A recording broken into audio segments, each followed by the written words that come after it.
Hello po, Dr. Richard Mata po.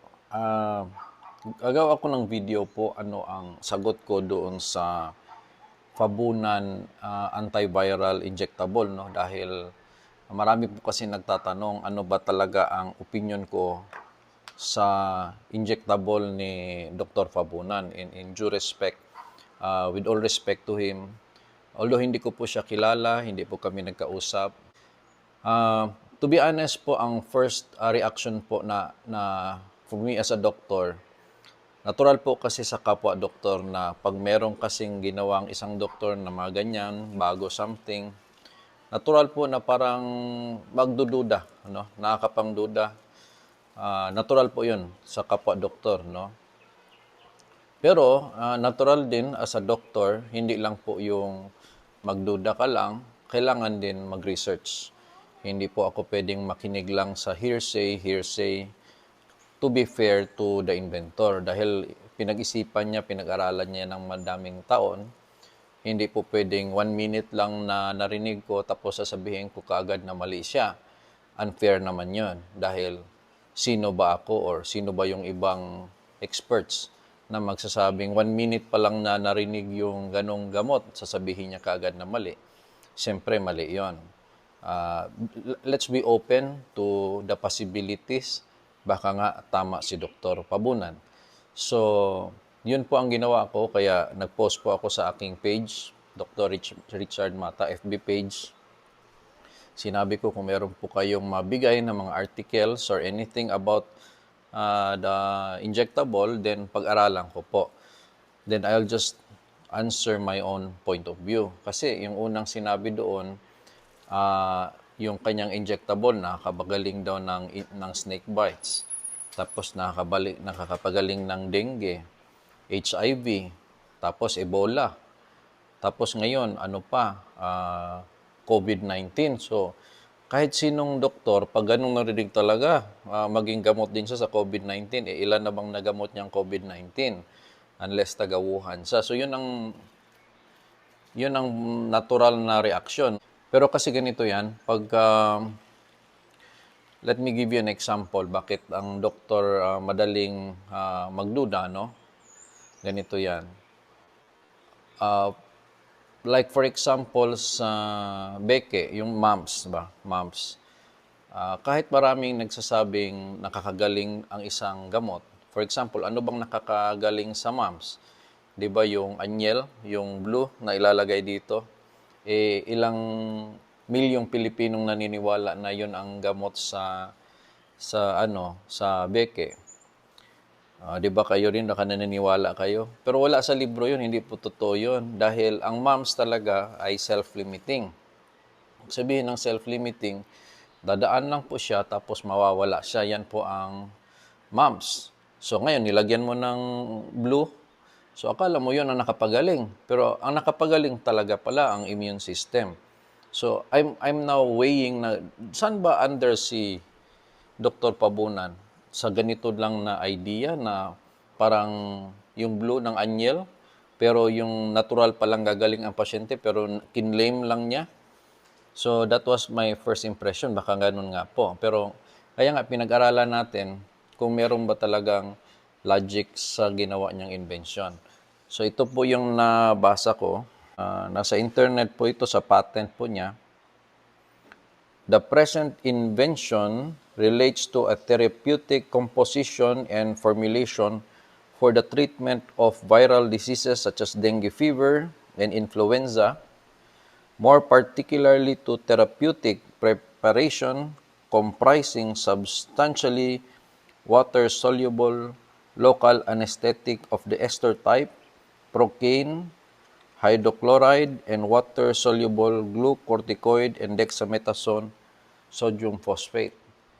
So, sa simpleng pagkaintindi ko, itong injection ni doktor ay a combination of a procaine, which is an anesthesia, and glucorticoid and dexamethasone, which are both steroids. So, napag-isip po ako na ang combination na ito, it's more of anti-inflammatory. Kasi po, ang steroids are anti-inflammatory drugs. Ibig sabihin, nagbibigay nga tayo ng steroid, kunwari may asthma ang isang pasyente, binibigyan natin para yung kanyang asthma ay mag-relax dahil nga nag-overreaction yung kanyang immune system. That's the purpose of steroids. Ngayon, pasok po tayo sa COVID-19 na topic. Ever since po ito lumabas, ang pratikong sinasabi ay naghahanap po tayo ng anti-inflammatory drug. Dahil po ang nangyayari sa COVID-19, pagpasok po ng virus sa katawan natin, nagre-react po sa lungs. Lungs yun eh. Pag-react ng lungs, hindi ka na kaagad makahinga. So, dito kasi ang labanan eh. Sana kung ang labanan sa kamay, walang patay siguro. Dito ang labanan eh. Pag oras na maga ng lungs mo, dahil nga nag-overreaction na yung antibodies mo, hindi na makahinga yung pasyente. So, yan tinatawag natin na inflammation, overreaction. Kaya pati ko sinasabi, ang hinahanap nating gamot ay dalawa, which is antivirus. Ibig sabihin, babanggain yung COVID-19 na virus, which is meron pong mga nakasulat na remdesivir, mga ganon, Fabivir, ganyan. Tapos, kailangan din natin ng anti-inflammatory. Bakit? Sabihan natin yung ating katawan, wag naman masyado mag-react, lungs. Kasi pag nag-overreact po ang lungs, hindi na makahinga ang pasyente. So, dalawa ang kailangan na gamot dito. Tirahin ng virus, pero sabihan din yung katawan, don't overreact kasi pwedeng hindi na makahinga. No? That's what's happening in COVID-19. Kunyari, to make it simple, sa isang restaurant, no, sa isang bar, andun si Mr. Virus, tapos nandito din si Mr. Immune System. Ngayon, nagkita sila, naglabanan sila, no? Nag-commotion doon sa restaurant. So, ang nangyari, ang daming nabasag, ang daming nasira sa restaurant. Ngayon, sino may kasalanan? Si Mr. Virus lang ba? Hindi, silang dalawa, Mr. Virus at si overreacting immune system. Kasi kung hindi nag-overreact yung immune system, hindi sana nawasak ang lahat ng mga kagamitan. That's my point in COVID-19 as well. Now, kailangan natin ng gamot sa virus, natirahin ng virus, kailangan natin ng gamot na anti-inflammatory. Ngayon, ano ang mga anti-inflammatory na naimbento na sa mundo? Ang number one dyan na pinakasikat actually ang steroids. So, basahin ko po kung recommended ba ang steroids na sa COVID-19. Merong ginawa kasing autopsy, no? Tapos yung nakita nila sa autopsy, grabe ang mga antibodies, no, doon sa kanyang pathology. Parang nag-overreact. So tama po yung point na ang isang cause ng death is not only the virus but also the overreaction. If we can treat the overreaction, then the lungs will not swell. So makahinga ang pasyente. So sabi ng pathologist ito, although corticosteroid treatment is not routinely recommended to be used for SARS-CoV-2, no, or COVID-19, according to our pathologic findings of pulmonary edema and hyaline membrane formation, timely and appropriate use of corticosteroids together with ventilator should be considered for severe patients to prevent acute respiratory distress syndrome development.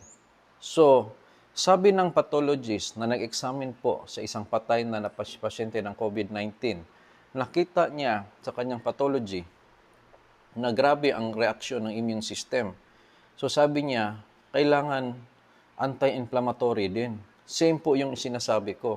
Sinasabi niya na, although hindi daw routine ang steroid sa medication ng COVID-19, pero sabi niya, pag-isipan po, sabi ng pathologist, dahil sa nakita ko, sabi niya, malaki ang tulong kung mabigyan ng steroid.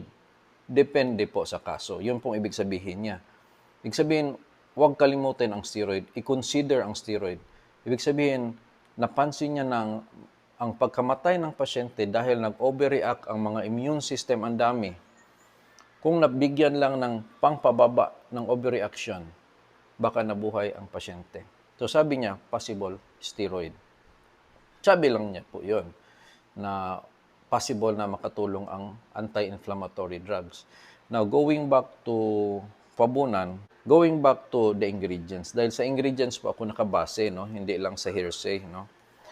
Ang kay Dr. Fabunan, somehow pinag-isipan niya na i-mix po niya ang procaine, glucorticoid, and dexamethasone. So, itong pagkaisip niya ng ganitong ito, more on anti-inflammatory yung nasa isip niya. Kaya pala siguro, effective siya sa iba't ibang mga sakit, no? Katulad ng snake bite. Ano bang nangyayari sa snake bite? Pagkagat sa iyo ng ahas, siyempre mag-overreact yung immune system dahil may pumasok na venom eh. So, yung overreaction ng immune system, mag-cause din yun ng inflammation sa katawan mo. And pwedeng yun din ang mag-cause ng damage sa katawan mo. The same way was in COVID. So, kung binigyan ng combination ng dexamethasone, glucorticosteroid, and an anesthesia, talagang pinag-isipan po kasi ni doktor eh. Somehow, nag-cause ng decrease of the inflammation. Kasi nga, anti-inflammatory yung binigay. The same way with dengue. Yung dengue, pagpasok ng virus, nag-overreact yung immune system mo, nagkaroon ka ng plasma leakage, nabutas yung mga ugat mo, yun po ang cause. Ang cause po ng plasma leakage sa dengue o yung nabutas yung mga ugat na lumabas yung fluids na nakaka-dehydrate is the overreaction of the immune system.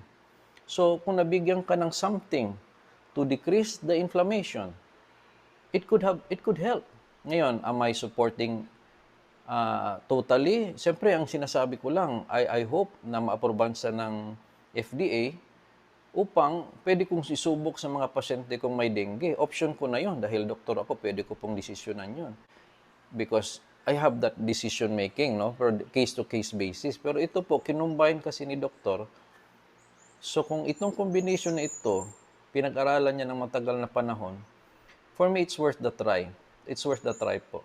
So, ang akin lang po ganito. Pag pinesent kasi niya sa FDA at sinabi po niyang anti-COVID drug, ang problema po doon ay sasabihan siyang ilan na ba ang COVID patients na nagamot mo, no? So, doon na mahihirapan tayo dahil kailangan po ng madaming pasyenteng may COVID before mo ma-prove na drug ka talaga ng COVID-19. So, ang suggestion ko po kay Dr. Fabunan, and I really wish na ma-aproban po siya ng FDA, is to just declare na this is a cocktail of anti-inflammatory drugs. Plain and simple. Kasi ang content po is procaine, glucorticoid, and dexamethasone. So, these are all drugs po. Luma na po itong mga drugs na ito, no? Procaine, dexamethasone, at glucorticoid. Ang ginawa niya, pinaghalo niya, and the expected niya is baka may synergistic effect. Alam niyo po yung sabihin ng synergistic effect? Yung power nito, pinagsabay sa isang bigayan. So, and that could be true. Kasi kunyari po, no question naman talaga sa steroids eh. Dahil ginagamit natin yan time to time. Itong procaine, kung basahin nyo po ang procaine, it acts mainly as a sodium channel blocker. Today, it is used therapeutically in some countries due to its sympatholytic, anti-inflammatory, perfusion-enhancing, and mood-enhancing effects. So, nakita nyo po, procaine is pain reliever and also anti-inflammatory. Ngayon, if ito yung logic probably kaya nag-i-effect din siya. Dahil po, kung masakit ang pakiramdam mo, kung bigyan ka ng procaine, siyempre mag-relieve yung pain, no? Kung na-relieve yung pain, hindi na din mag-overreact yung immune system mo. Dahil, kaya din nag-overreact dahil sa pain eh. Pain stimulates cytokines production. Dahil nga masakit eh, so lumalabas lalo yung antibodies mo. Ngayon, kung kinontrol mo rin yung pain, there's a possibility na yung pag-increase ng antibodies ay matulungan din. So aside sa pain reliever siya, anti-inflammatory din. So yung inflammation, nagiging less din po. So my point is, may wisdom po sa ginawa ni Dr. Fabunan. Ang masasabi ko lang is it's worth the try. Sana po aproban siya. Hindi naman po kailangan ang tawag sa kanya ay anti-COVID-19 drug para na lang hindi na siya hanapan pa ng marami pang ilang COVID-19 patients na ang nagamot dahil mahirapan siya lalo doon. Doc, you can just declare it as a cocktail of anti-inflammatory drugs. And sana po ito po ay mapurbahan dahil ganito lang naman eh. Ang tanong lang naman ganito eh. Yung bang dosage ng procaine is safe for human beings? Yung level ng dosage na yon? Yung dosage ba ng dexamethasone, safe for human beings ba yon? Yung dosage po ng glucocorticoid, safe ba yon? So kung doon pa yon, yung dosaging is safe, that's one check. Second check, kung ipag-mix natin yung tatlo, wala bang drug-to-drug interaction? Yun po yung tanong. Kasi siyempre, delikado kung nag-mix na hindi pala sila bagay. Ngayon, kung na-prove naman na synergistic ang effect at hindi drug-to-drug interaction, ibig sabihin nun, mas gumagaling ang effect at hindi nagkakaroon ng interaction na nagkukos ng danger, I do believe it's worth to be approved by FDA as a cocktail of anti-inflammatory drugs to be available not only for COVID-19 but any disease that has inflammation. And that's up to us, doctors. Katulad ng nagbibigay kami ng steroids. Nagbibigay kami ng steroids sa asthma. Nagbibigay kami ng steroids sa nephrotic syndrome. Nagbibigay kami ng steroids sa allergies. Oh, one stone, 10 birds. Kasi nga, all of them are inflammation. So, pwede po mangyari yon. Ngayon, in-improvise lang po ni Dr. Fabunan yung effect ng steroids. Special formulation, combination on years of research. And I hope this should be given a chance para po sa FDA. Sana tingnan nyo lang po sa angle ng parang steroid. Nagpa-approve siya ng steroid na enhanced. And I really hope na kung ma-approvean po yan, I'm really gonna get some of it for my practice even in dengue. I do believe may tulong po yan just to improve on the overreaction of the antibodies. Now, going back to COVID-19, ang sinabi ko po sa isang article ko ganito, una po, nagbibigay tayo ng oral medication, yung hydroxychloroquine, remdesivir.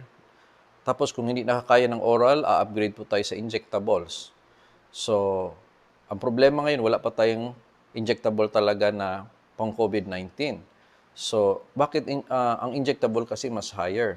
So, sabi ko, kung wala naman tayong injectable na antivirus, kasi hindi pa daw lumabas, yung injectable na anti-inflammatory ang kailangan natin.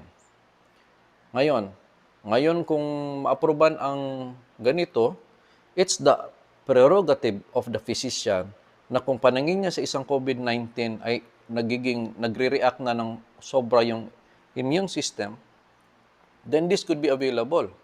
Kung magbibigay ka man lang ng steroid, why not an enhanced steroid if this would be approved? So yun po yung side na yun. It's more on, for me, it's more on the anti-inflammatory effect. What we are trying to solve here is a cascade of management.